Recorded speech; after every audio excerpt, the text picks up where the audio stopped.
On 19th August 1963.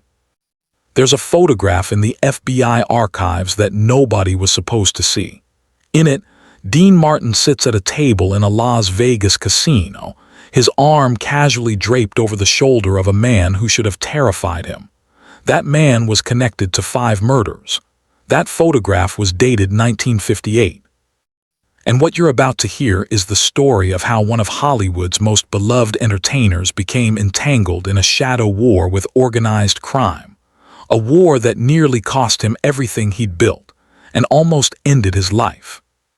For decades, the world saw Dean Martin as Dino, the crooner with the velvet voice, the comedian who made America laugh, the leading man who starred opposite Hollywood royalty. But there was another Dean Martin, a man living in constant fear, making impossible choices, caught between the glamorous surface of the entertainment industry and the brutal machinery of the mob that controlled so much of it.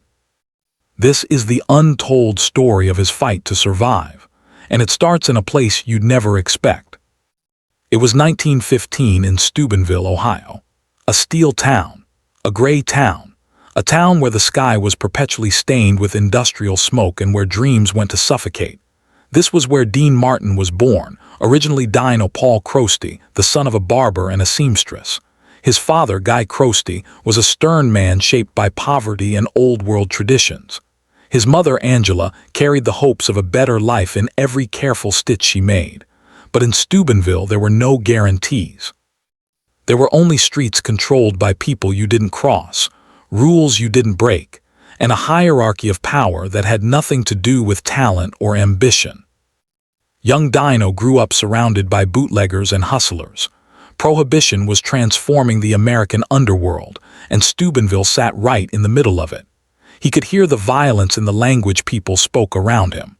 He could feel it in the way men's voices dropped when certain names were mentioned.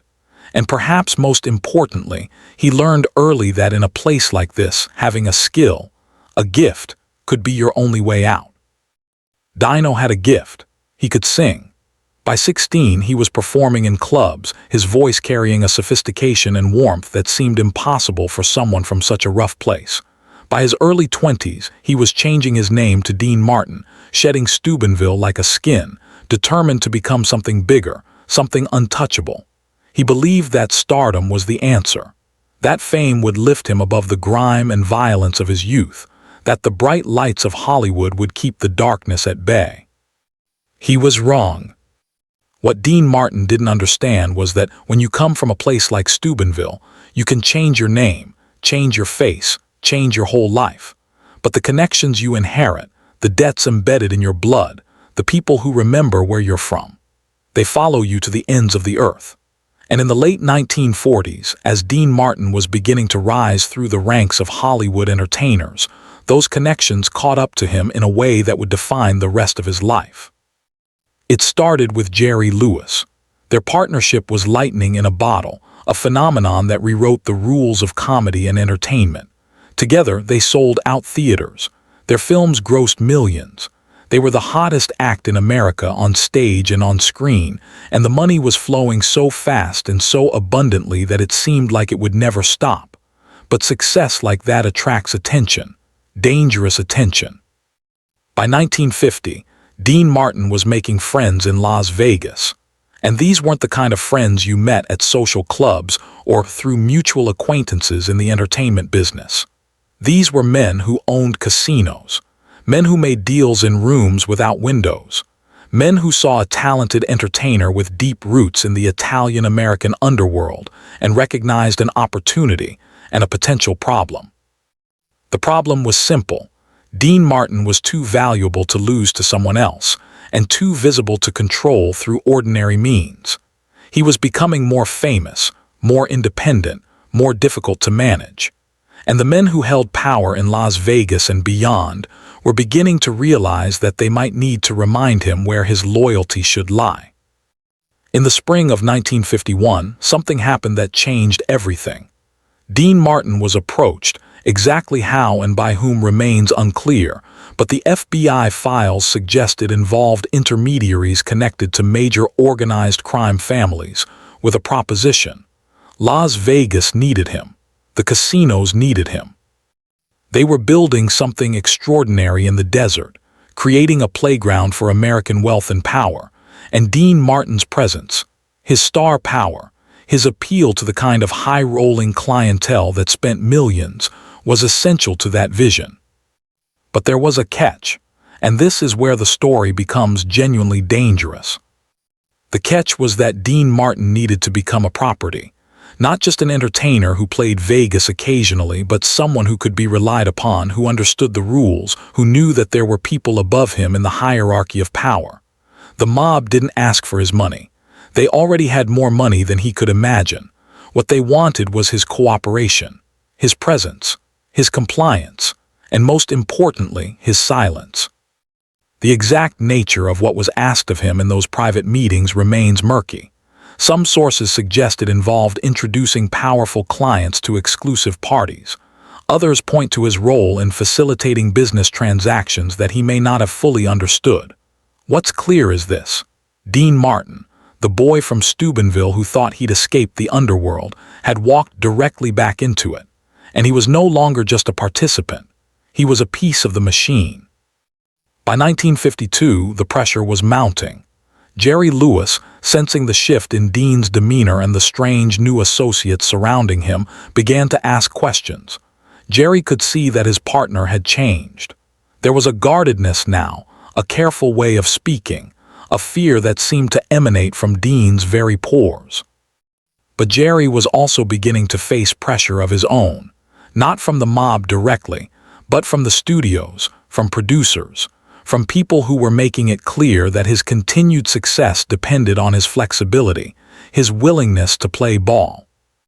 The split between Dean Martin and Jerry Lewis in 1956 was officially characterized as a creative difference. The press was fed a story about ego clashes and incompatible visions for their comedy. What nobody said publicly was that both men were trapped. Both men were under pressure. And sometimes, survival means walking away from the people you love most.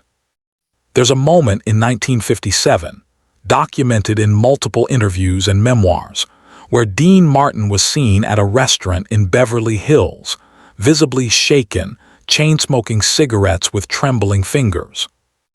A close friend asked him what was wrong. Dean looked around carefully, as though the walls themselves might be listening, and said something to the effect of, "I made promises I shouldn't have made, and now people expect me to keep them." That's when the FBI started to pay attention. Federal agents had been watching organized crime in Las Vegas for years, but Dean Martin hadn't been a priority until the spring of 1958. What changed was intelligence suggesting that Dean Martin was becoming a problem for the families who controlled the casinos. The problem, it seemed, was that Dean wanted out. He was tired of the strings. He was tired of the meetings. He was tired of living in fear. And more dangerously, he was talking about it to people who shouldn't have known about his connections to the underworld. This is where the hidden war truly began. In the months that followed, Dean Martin experienced what can only be described as psychological warfare. There were threats. Some were explicit, conversations with casino owners that made his mortality feel suddenly negotiable. Others were subtler, his bookings mysteriously drying up, producers who suddenly weren't interested in signing him for new projects, the sense that his career, which had seemed so stable just months before, was fragmenting before his eyes. More chillingly, there were threats against his family. Nothing overt, nothing that could be proven, but carefully crafted messages that made clear that his children, his ex-wife, the people he loved, they were all within reach, all vulnerable, all potentially expendable if he didn't understand the gravity of his situation and the wisdom of accepting the role he'd been assigned.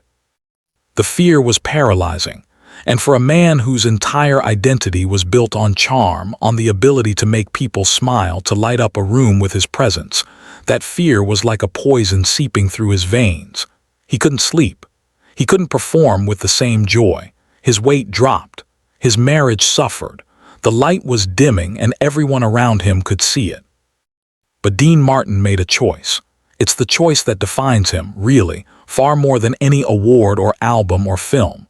In the late 1950s, when the pressure was at its peak, when the threats were most severe, when it would have been easy to simply capitulate and accept his place in the machine, Dean Martin fought back. Not with violence, not with public accusations, but with the only weapon an entertainer truly possesses: his talent, his visibility, and his refusal to disappear. He threw himself into his work. He took every role offered to him that wasn't directly controlled by the families. He performed everywhere, constantly, making himself so visible that hurting him would have become too costly, too public. He cultivated relationships with studio heads and producers who had their own power and weren't willing to let the mob dictate casting decisions. He became friends with Frank Sinatra, whose own ties to organized crime gave him leverage, dangerous leverage, but leverage nonetheless. And most importantly, he survived. By the early 1960s, the danger had lessened. The mob never completely released its grip. That's not how these relationships work. But Dean Martin had successfully repositioned himself. He was no longer a puppet. He was too valuable, too unpredictable, too loved by the public to simply eliminate or control. He'd become a paradox that the organized crime families learned to live with rather than solve.